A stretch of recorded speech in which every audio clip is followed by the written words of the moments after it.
Hello ಸ್ನೇಹಿತರೆ, ಎಲ್ಲರಿಗೂ ನನ್ನ ಹೊಸ ವಿಡಿಯೋಗೆ ಸ್ವಾಗತ. ಹಾಗೆ ನನ್ನ ಯೂಟ್ಯೂಬ್ ಚಾನಲ್ ಸಬ್ಸ್ಕ್ರೈಬ್ ಮಾಡಿ, ಬೆಲ್ ಬಟನ್ನ ಕ್ಲಿಕ್ ಮಾಡಿ. ಇವತ್ತು ಮಸಾಲ ಪುರಿ ಮತ್ತು ಪುಟಾಣಿ ಸಾಂಬಾರು ಹೆಂಗೆ ಮಾಡೋದಂತ ಹೇಳ್ಕೊಡ್ತೀನಿ. ಬೆಳಗ್ಗೆ ಸ್ಪೆಷಲ್ ಆಗಿರೋ ಬಿಸಿ ಬಿಸಿ ಪೂರಿ ಹಾಗೆ ಪುಟಾಣಿ ಸಾಂಬಾರು. ಫಸ್ಟೇದಾಗಿ 1 ಕಪ್ಪು ಚಿರೋಟಿ ರವೆ ತೊಗೋಬೇಕು, 1 ಕಪ್ಪು ಮೈದಾ ಹಿಟ್ಟು, 1-2 ಕಪ್ಪು ಗೋಧಿ ಹಿಟ್ಟು ತೊಗೋಬೇಕು. ನೀವು 1 ಕಪ್ ತೊಗೊಂಡ್ರೆ 1 ಕಪ್ಪು ತೊಗೋಬೋದು, ಏನು ತೊಂದರೆ ಇಲ್ಲ. ಸರಿ ನೋಡಿರಿ, ಬೆಳಗ್ಗೆ ತಿಂಡಿ ಏನು ಮಾಡೋದಂತ ಟೆನ್ಷನ್ ಆಗಿರ್ತಾರೆ. ಸಂಡೇನೇದು ಪ್ರತಿ ಸಂಡೇ ದೋಸೆನೇ ಬೇಡ ಅಲ್ವಾ. ಸೊ ಒಂದೊಂದು ಸಂಡೇ ಒಂದೊಂದು ಥರ ಡಿಫ್ರೆಂಟ್ ಆಗಿರಲಿ ಅಂತ ಬೇರೆ ಬರುತ್ತೆ. ಸರಿ ಆಯಿತು, ಹಿಟ್ಟಂತೂ ಎಲ್ಲ ಮಿಕ್ಸ್ ಮಾಡಿದ್ದಾಯಿತು. ಇವಾಗ ಒಂದು ಜಾರಿಗೆ ಒಂದು ಸ್ವಲ್ಪ ಮೆಣಸಿನ್ಕಾಯಿ ಹಾಕ್ಕೊಂಡು ಮಿಕ್ಸಿಗೆ ಹಾಕ್ಕೊಂಡು ಪೌಡರ್ ಮಾಡಿ ಇಟ್ಕೊಳ್ಳೋಣ. ಈಗ ನಾವು ಹಿಟ್ಟನ್ನು ಮಿಕ್ಸ್ ಮಾಡಿ ಇಟ್ಟಿದ್ವಿ ಅಲ್ವಾ, 3 ಹಿಟ್ಟು, ಅದಕ್ಕೆ ಸ್ವಲ್ಪ ಉಪ್ಪು ಹಾಕಿ ಸ್ವಲ್ಪ ಎಣ್ಣೆ ಹಾಕ್ಕೊಂಡು ಮಿಕ್ಸ್ ಮಾಡೋಣ ಚೆನ್ನಾಗಿ. ಇನ್ನೊಂದು ಸ್ವಲ್ಪ ಉಪ್ಪು ನೋಡ್ಕೊಂಡು ಹಾಕ್ಕೊಳ್ಳಿ. ಉಪ್ಪು ಮೀಡಿಯಮ್ ಆಗಿರಬೇಕು ಅಲ್ವಾ ಪೂರಿ. ಸೊ ಸರಿಯಾಗಿ ಮಿಕ್ಸ್ ಮಾಡ್ಕೊಳ್ಳಿ, ಎಣ್ಣೆ ಹಾಕಿರ್ತೀರಲ್ವ.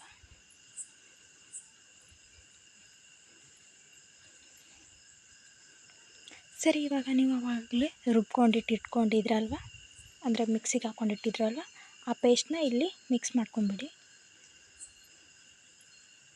ಮಸಾಲ ಪೂರಿ ಅಂತ ಯಾಕೆ ಅಂದೆ ಅಂದರೆ ಇದಕ್ಕೆ ಎಲ್ಲ ಥರದ್ದು ಖಾರ ಉಪ್ಪು ಎಲ್ಲನೂ ಇಲ್ಲೇ ಹಾಕಿಬಿಟ್ಟಿರ್ತೀರಲ್ವ, ಸೊ ಅದಕ್ಕೆ ಮಸಾಲ ಪೂರಿ. ಸೊ ಕೊತ್ತಂಬರಿನೂ ಹಾಕ್ಕೊಂಡಿದ್ದೀನಿ ನಾನು ಸ್ವಲ್ಪ. ಇದರಲ್ಲೇ ಸ್ವಲ್ಪ ನೀರು ಹಾಕ್ಕೊಂಡು ಚೆನ್ನಾಗಿ ನಾದ್ಕೊಳ್ಳಿ. ನೀವು ಗೋಧಿ ಹಿಟ್ಟು ಜೋಳದ ಹಿಟ್ಟು ನಾದ್ಕೋತೀರಲ್ವ, ಹಾಗೆ ಗೋಧಿ ಹಿಟ್ಟು ನಾದ್ಕೋತೀರಲ್ವ, ಗೊತ್ತಿದೆಯಲ್ಲ, ಅದೇ ಥರ ಪೂರಿಗೂ ಅದೇ ಥರ ನಾದ್ಕೊಳ್ಬೇಕು. ಸ್ವಲ್ಪ ಸ್ವಲ್ಪ ನೀರು ಹಾಕ್ಕೊಂಡು ಸ್ವಲ್ಪ ಗಟ್ಟಿ, ಜಾಸ್ತಿ ಗಟ್ಟಿನೂ ಅಲ್ಲ ಜಾಸ್ತಿ ಅಳಸೋ ಅಲ್ಲ, ಸೊ ಮೀಡಿಯಮ್ ಆಗಿ ನಾದ್ಕೋಬೇಕು. ಸರಿ, ಫೈನಲಿ ಹಿಟ್ಟನ್ನು ನಾದ್ಕೊಂಡಾಯ್ತು ನಾನು. ಸೊ ಅದನ್ನು ಒಂದು 5 ನಿಮಿಷ ನೆನೆಯೋಕ್ಬಿಟ್ಟು ಈಗ ಪುಟಾಣಿ ಸಾಂಬಾರು ಹೆಂಗೆ ಮಾಡೋದಂತ ಹೇಳ್ಕೊಡ್ತೀನಿ ನೋಡಿರಿ. ಸೈಡಿಗೆ ಪುಟಾಣಿ ಸಾಂಬಾರು ಮಾಡ್ಕೋಕೆ ನೀವು ಆಗಲೇ ಗ್ರೈಂಡ್ ಒಳಗೆ ಸ್ವಲ್ಪ ಮೆಣಸಿನ್ಕಾಯಿ ತೆಳಗೆ ಇಟ್ಕೊಂಡಿರ್ತೀರಲ್ವ, ಪೂರ್ತಿ ಮಿಕ್ಸಿಯಲ್ಲಿ ಉಳಿದೇ ಬಿಟ್ಟಿರ್ತದೆ. ಅದಕ್ಕೆ ಸ್ವಲ್ಪ ಕೊತ್ತಂಬರಿ ಹಾಕಿ, ಅದಕ್ಕೆ ಸ್ವಲ್ಪ ಜೀರಿಗೆ ಹಾಕಿ ಅದನ್ನು ಕೂಡ ಪೇಸ್ಟ್ ಮಾಡಿ ಇಟ್ಕೊಳ್ಳಿ. ಸಾಂಬಾರಿಗೆ ಹಾಕ್ಬೋದು ಮುಂದೆ. ನೋಡಿ, ನಾನು ಇಲ್ಲಿ ಪೇಸ್ಟ್ ಮಾಡಿ ಇಟ್ಕೊಂಡಿದ್ದೀನಿ ಪೂರ್ತಿ. ಇದನ್ನು ಒಂದು ಕಪ್ಪಲ್ಲಿ ಹಾಕಿಬಿಟ್ಟು ಸೈಡಿಗೆ ಇಟ್ಕೊಂಡು ಇವಾಗ ಒಗ್ಗರಣೆ ಹಾಕೋಣ. ಇಲ್ಲ ನೀವು ಇದರಲ್ಲೇ ಇಟ್ಕೊಂಡ್ಬಿಟ್ಟು ಆಮೇಲೆ ಇದರಲ್ಲೇ ನೀರು ಹಾಕ್ಕೊಂಡು ಇದಕ್ಕೆ ಹಾಕ್ತಿದ್ರಂದ್ರೂ ಓಕೆ. ಇವಾಗ ಒಗ್ಗರಣೆ ಹಾಕೋಕೆ ನಾನೊಂದು ಬುಗುಣಿ ತೊಗೊಂಡಿದ್ದೀನಿ. ಆ ಬುಗುಣಿಗೆ ಸ್ವಲ್ಪ ಎಣ್ಣೆ, ಸ್ವಲ್ಪ ಜೀರಿಗೆ, ಸಾಸಿವೆ,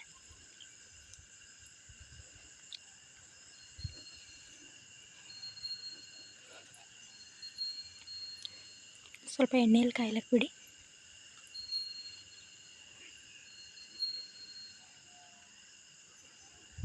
ಚಿಕ್ಕದಾಗಿ ನಾನು ಈರುಳ್ಳಿ ಮತ್ತು ಮೆಣಸು, ಆಮೇಲೆ ಕರಿಬೇವು, ಕೊತ್ತಂಬರಿ ಕಟ್ ಮಾಡಿ ಇಟ್ಕೊಂಡಿದ್ದೀನಿ. ಈರುಳ್ಳಿನ ಚಿಕ್ಕದಾಗಿ ಕಟ್ ಮಾಡ್ಕೊಂಡು ಇಟ್ಕೊಂಡಿದ್ದೀನಿ. ಆಮೇಲೆ ಕೊತ್ತಂಬರಿ, ಕರಿಬೇವನ್ನ ಕಟ್ ಮಾಡಿ ಇಟ್ಕೊಂಡಿದ್ದೀನಿ. ಸರಿಯಾಗಿ ಮಿಕ್ಸ್ ಮಾಡ್ಕೊಳ್ಳಿ.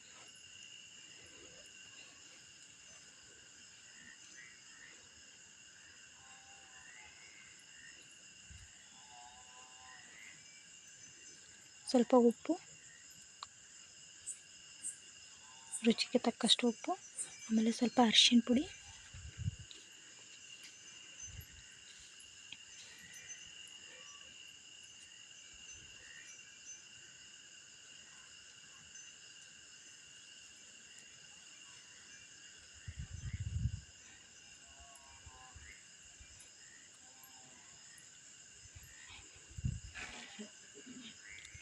ಸ್ವಲ್ಪ ನೀರು ಮಿಕ್ಸ್ ಮಾಡ್ಕೊಳ್ಳೋದಕ್ಕೆ.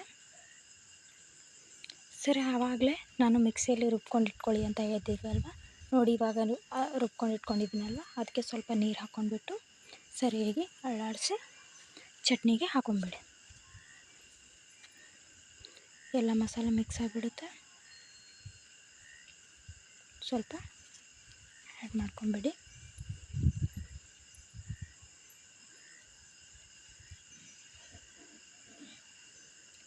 ಸರಿ ಆಯಿತು, ಅದನ್ನು ಸ್ವಲ್ಪ ಎಣ್ಣೆಯಲ್ಲಿ ಕುದಿಯೋಕೆ ಬಿಟ್ಟು ಈ ಕಡೆ ಮಿಕ್ಸಿಯಲ್ಲಿ ಮತ್ತೆ ಒಂಚೂರು ಪುಟಾಣಿನ ಪೌಡ್ರ್ ಮಾಡ್ಕೊಂಡು ಇಟ್ಕೊಳ್ಳಿ. ನೀವು ಮುಂಚೆನೇ ಪೌಡ್ರ್ ಮಾಡಿ ಇಟ್ಕೊಂಡಿದ್ರು ಒಳ್ಳೆಯದು.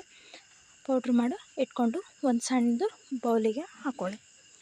ಅಂದರೆ ಹಿಟ್ಟು ಮಿಕ್ಸ್ ಮಾಡೋಕ್ಕೆ ನಿಮಗೆ ಬಟ್ಲ ಅಂದರೆ ಯಾವುದು ಬೌಲ್ ಕಂಫರ್ಟ್ ಫೀಲ್ ಆಗುತ್ತೋ ಅದನ್ನು ನೋಡಿ. ಇದಕ್ಕೆ ಒಂದು ಅರ್ಧ ಗ್ಲಾಸ್ ನೀರು ಹಾಕಿಬಿಟ್ಟು ಒಂದು ಸ್ಪೂನಿಂದ ಸರಿಯಾಗಿ ಹಿಟ್ಟು ಮಿಕ್ಸ್ ಮಾಡಬೇಕು. ಮಿಕ್ಸ್ ಮಾಡೋ ಮಿಕ್ಚರ್ ಬರುತ್ತೆ ನೋಡೋಲ್ಲ, ಅದರಿಂದ ಕೂಡ ಮಿಕ್ಸ್ ಮಾಡ್ಕೊಬೋದು, ಏನು ತೊಂದರೆ ಇಲ್ಲ. ನೀವು ಕೈ ಸಹಾಯದಿಂದ ಮಿಕ್ಸ್ ಮಾಡಿಕೊಂಡ್ರೂ ಒಳ್ಳೆಯದೇ. ಪೌಡರ್ ಎಲ್ಲಿ ಗಂಟು ಉಳಿಲಾರ್ದೆ ಮಿಕ್ಸ್ ಮಾಡ್ಕೋಬೇಕು ಪೂರ್ತಿ. ಸರಿ ಆಯಿತು. ಮಿಕ್ಸ್ ಮಾಡ್ಕೊಂಡಿರೋ ಮಿಶ್ರಣನ ಸ್ವಲ್ಪ ಸೈಡಿಗೆ ಇಟ್ಬಿಟ್ಟು ಅವಳ ಸಾಂಬಾರಿಗೆ ಕುದಿಯೋಕೆ ಇಟ್ಟಿದ್ರಲ್ವ, ಅದಕ್ಕೆ ನಾವು ಸ್ವಲ್ಪ ನೀರು ಆ್ಯಡ್ ಮಾಡಿಕೊಂಡು ಸ್ವಲ್ಪ ಸಕ್ಕರೆ ಹಾಕ್ಕೊಳ್ಳಿ ಟೇಸ್ಟಿಗೆ.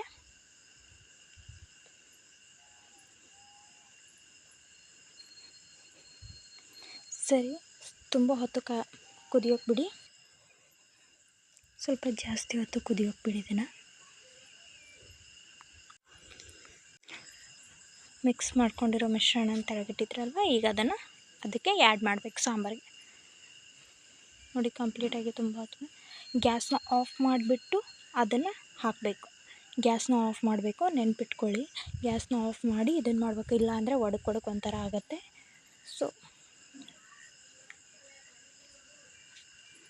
ಸ್ವಲ್ಪ ನೀರು ಹಾಕ್ಬಿಟ್ಟು ಅದನ್ನೆಲ್ಲ ಹಾಕಿಬಿಟ್ಟು ಸ್ಪೂನಿಂದ ಎಲ್ಲ ಮಿಕ್ಸ್ ಮಾಡ್ಕೊಂಬಿಡಿ.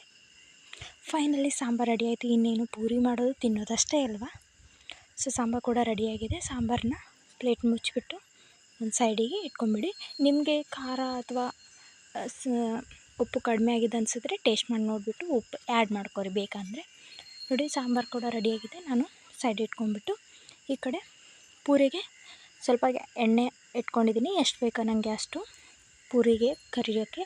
ಆ ಕಡೆ ಎಣ್ಣೆ ಬೆಚ್ಚಗೆ ಮಾಡ್ಕೊಂಡು ಇಟ್ಟಿದ್ದೀನಿ ಗ್ಯಾಸ್ ಮೇಲೆ. ಈ ಕಡೆ ಸೈಡಿಗೆ ಲಟ್ಟಣಿಗೆ ಮೇಲೆ ಪೂರಿನ ಮಾಡ್ತೀನಿ. ಲಟ್ಟಣಿಗೆ ತೊಗೊಂಡು ಸ್ವಲ್ಪ ಲಟ್ಟಣಿಗೆ ಎಣ್ಣೆ ಹಚ್ಚಿದ್ದೀನಿ. ಚಿಕ್ಕದಾಗಿ ಉಳ್ಳೆ ಮಾಡ್ಕೊಂಡಿದ್ದೀನಿ. ಚಪಾತಿಗೆ ನೀವು ಉಳ್ಳೆ ಮಾಡ್ಕೊತೀರಲ್ಲ, ಅದೇ ಥರ ಸಣ್ಣದಾಗಿ ಉಳ್ಳೆ ಮಾಡಿಕೊಂಡು ಇಷ್ಟಿಷ್ಟ ಆಗೋ ತನಕ ತಿದ್ದಬೇಕು.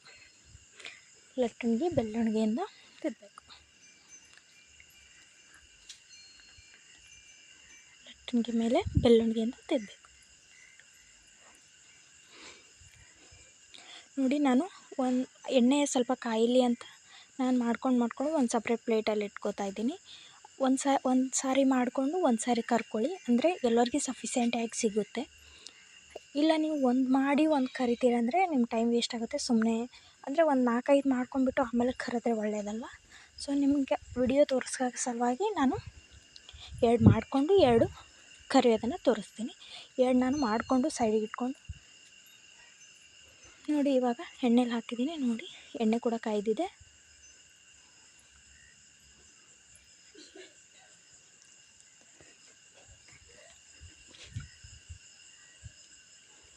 ನೋಡಿ, ಪೂರಿ ಉಬ್ತಾ ಇದೆ. ಸೊ ಜಾಸ್ತಿ ಜನ ಇದಕ್ಕೆ ಸೋಡಾನೂ ಹಾಕೋರು.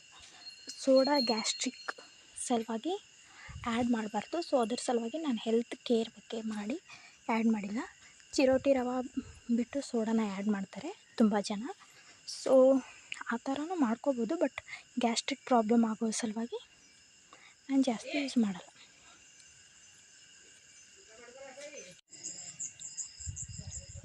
ಸ್ವಲ್ಪ ಹೊತ್ತು ಕೆಂಪಗಾಗೋ ತನಕ ಕರಿಬೇಕು ಎಣ್ಣೆಯಲ್ಲಿ.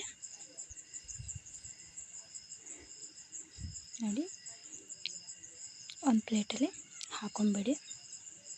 ನೋಡಿ, ಫೈನಲಿ ಪೂರಿ ಕರೆದಾಯಿತು. ಚಟ್ನಿ ಪೂರಿ ಹಚ್ಕೊಂಡು ತಿನ್ನೋದು. ಸೊ ಇಷ್ಟೊತ್ತು ಪೇಷನ್ಸಿಂದ ನಾನು ವಿಡಿಯೋ ನೋಡಿದ್ದಕ್ಕಾಗಿ ಎಲ್ಲರಿಗೂ ಧನ್ಯವಾದಗಳು. ಹಾಗೆ ನಮ್ಮ ಯೂಟ್ಯೂಬ್ ಚಾನಲ್ಗೆ ಹೀಗೆ ಸಪೋರ್ಟ್ ಮಾಡ್ತಾಯಿರಿ ನೀವೆಲ್ಲರೂ. ಎಲ್ಲರಿಗೆ ಹೃದಯಪೂರ್ವಕ ಧನ್ಯವಾದಗಳು.